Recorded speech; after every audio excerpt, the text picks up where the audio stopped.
Welcome to the 2022 Isuzu D-Max SX update. It is only a minor update in some ways, but it does bring in a brand new engine option, an eco-focused 1.9 litre turbo diesel 4-cylinder. This engine, codenamed RZ4ETC, has been out in some markets for a few years, but it is new for Australia. Other than that, the third generation D-Max is still quite a new model, so there's been no major design changes or any big revisions inside. The SX remains the entry-level variant and is available in a number of body styles. Here we're testing the single cab chassis High Ride.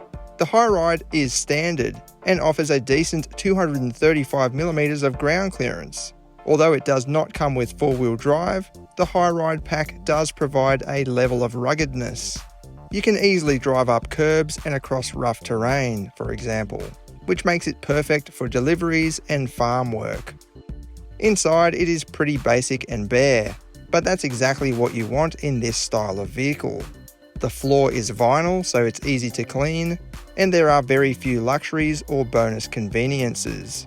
Up on the dash though, there is a comprehensive touchscreen, which includes Android Auto and Apple CarPlay, as well as a rear view camera. New for 2022 is a button on the steering wheel which provides a shortcut to the lane keep assist systems. This is a big plus in our opinion, as it is now much easier to switch the systems off. There are a few storage options around, and passenger space is pretty good for a two-seater. As for that engine, it promises an impressive fuel consumption average of 7 litres per 100 kilometres. However, we found ourselves pushing this unit a bit more than the 3 litre, just to achieve the day-to-day chores, which resulted in similar real-world figures. Performance is respectable for its size and outputs though. This is what it goes like.